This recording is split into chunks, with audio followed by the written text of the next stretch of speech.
আজকে ইতিহাসের যে চ্যাপ্টারটি নিয়ে আলোচনা করব সেটি হলো বৈদিক সভ্যতা।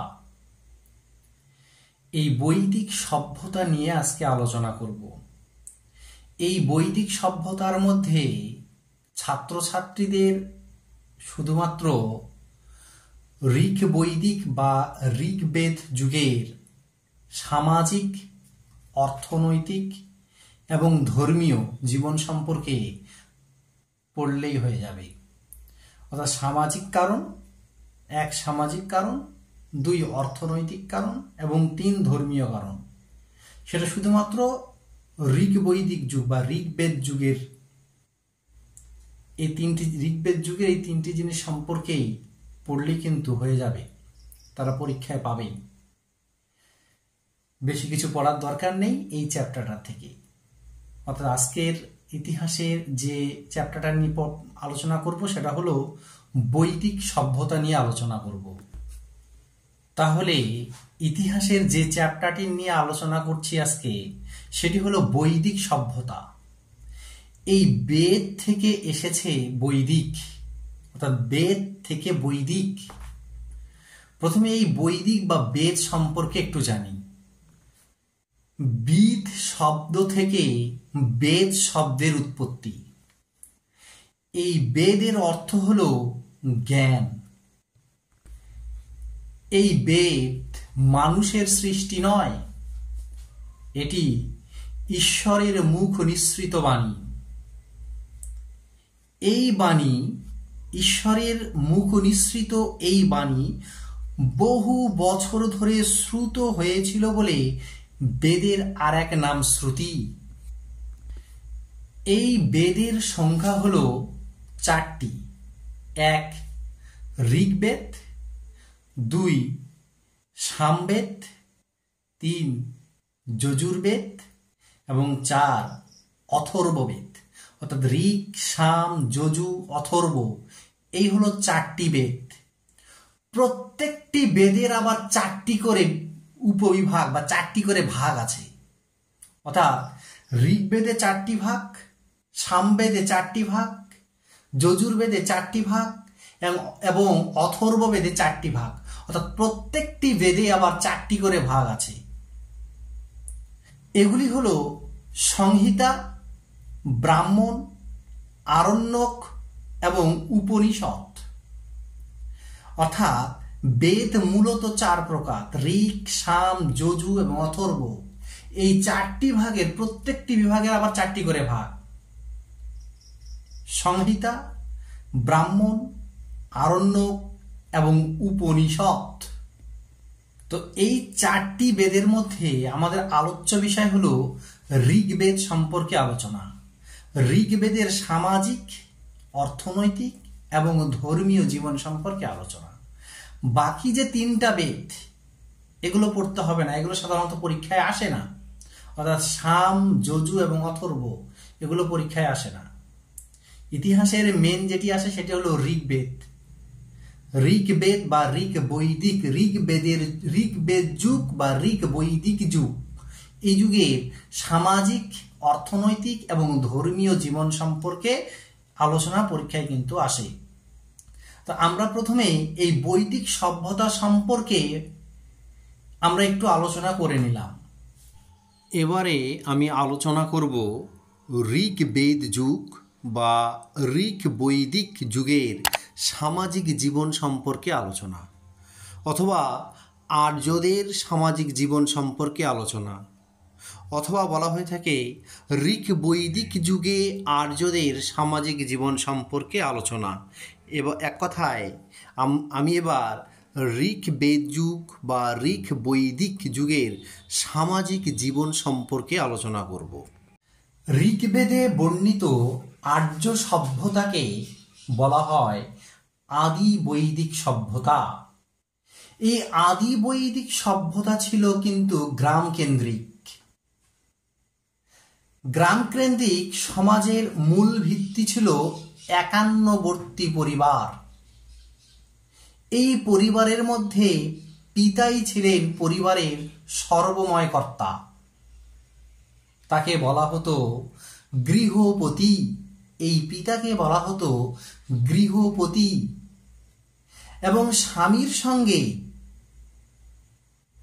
স্ত্রীরা একত্রে ধর্মকর্মে অংশগ্রহণ করত। এ কারণে স্ত্রীদেরকে বলা হতো সহধর্মিণী।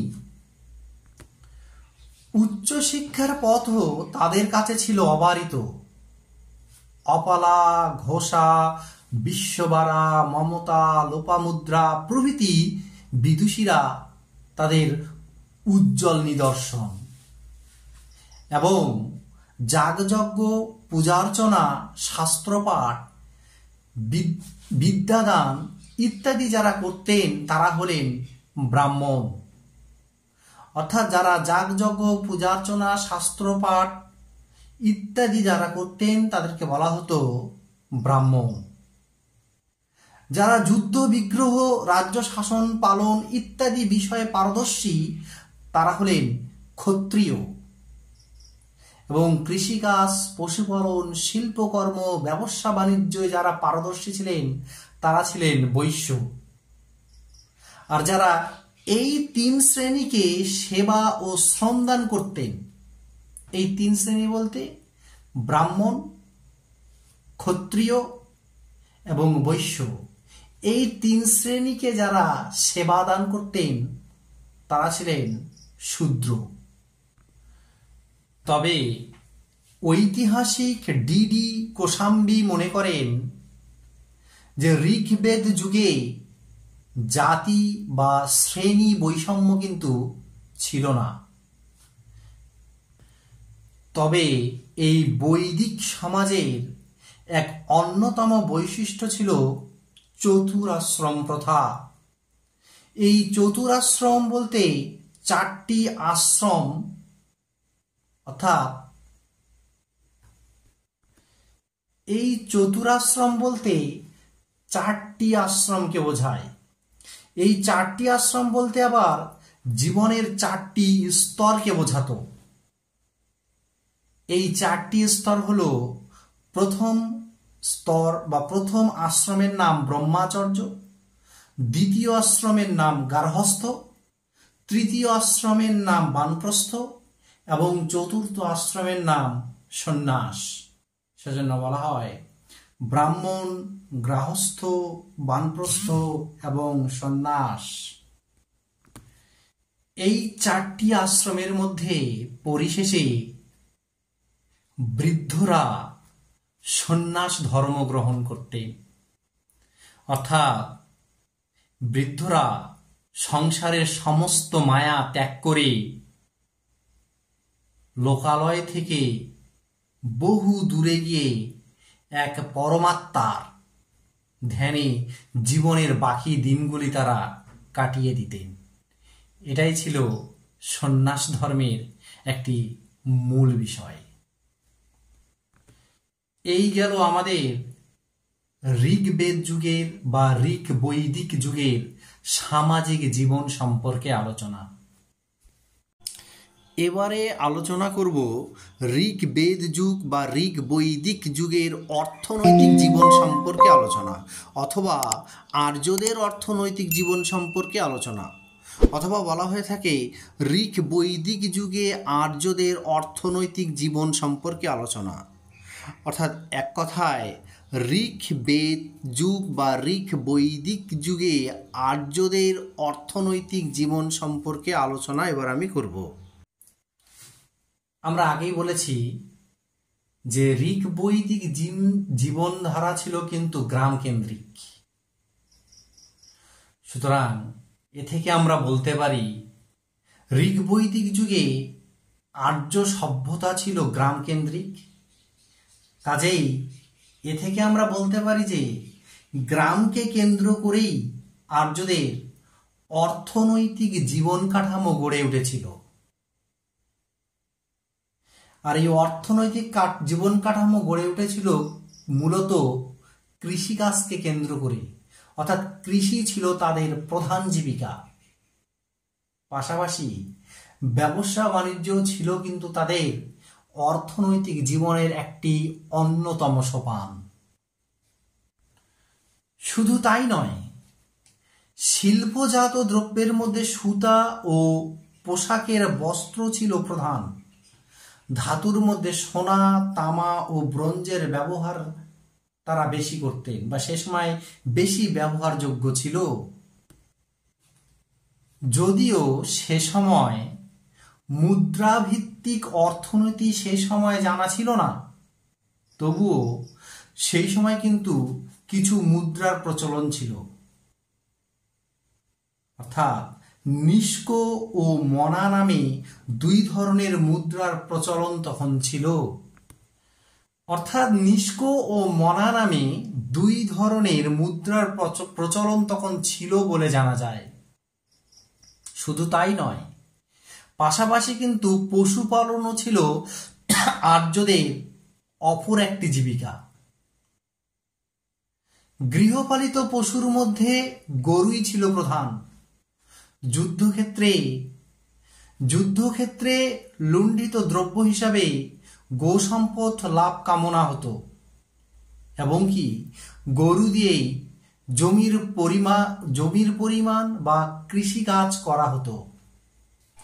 এবারে আমি আলোচনা করব ঋগ্বেদ যুগ বা ঋগ বৈদিক যুগের ধর্মীয় জীবন সম্পর্কে আলোচনা, অথবা আর্যদের ধর্মীয় জীবন সম্পর্কে আলোচনা, অথবা বলা হয়ে থাকে ঋগ বৈদিক যুগে আর্যদের ধর্মীয় জীবন সম্পর্কে আলোচনা। অর্থাৎ এক কথায় ঋগ্বেদ যুগ বা ঋগ বৈদিক যুগের আর্যদের ধর্মীয় জীবন সম্পর্কে আলোচনা। বৈদিক আর্যদের সারা জীবনটাই ছিল ধর্ম দ্বারা প্রভাবিত, আর ওই ধর্মের মূল কথাই ছিল যাগযজ্ঞ ও পূজার্চনা। প্রকৃতি পূজা এবং যজ্ঞই ছিল তখন ধর্ম আচরণের একমাত্র পথ। প্রায় প্রতিটা বাড়িতেই তখন যজ্ঞ দেবী থাকত। যজ্ঞানুষ্ঠানে ঘি, দুধ, কলা, মধু, চাল ও মাংস প্রভৃতি মন্ত্র পাঠের সঙ্গে আহুতি দেওয়া হতো। আকাশ এবং পৃথিবী ছিল আর্যদের দেবদেবী। ক্রমে ক্রমে ইন্দ্র, বরুণ, অগ্নি, সূর্য, সরস্বতী প্রভৃতি দেবদেবীর উল্লেখ পাওয়া যায় এবং কি সে যুগে দেবতার অবস্থান অনুসারে তিনটি ভাগে ভাগ করা হতো। যেমন 1 আকাশের দেবতা, 2 বায়ুর দেবতা এবং 3 পৃথিবীর দেবতা। অর্থাৎ আকাশের দেবতা, বায়ুর দেবতা এবং পৃথিবীর দেবতা, এই 3 ভাগে ভাগ করা হতো।